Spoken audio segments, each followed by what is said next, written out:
म्हणजे या ठिकाणी आपण काय बोलावं असा प्रश्न आपल्या समोर पडतो।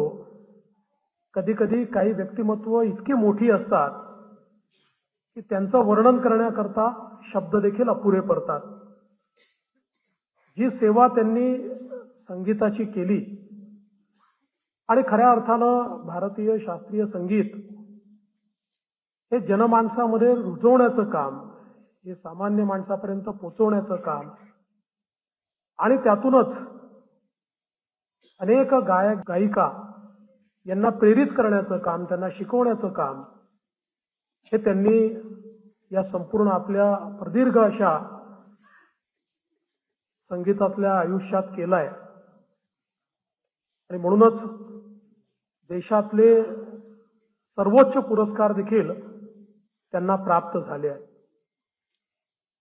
आपण नेहमी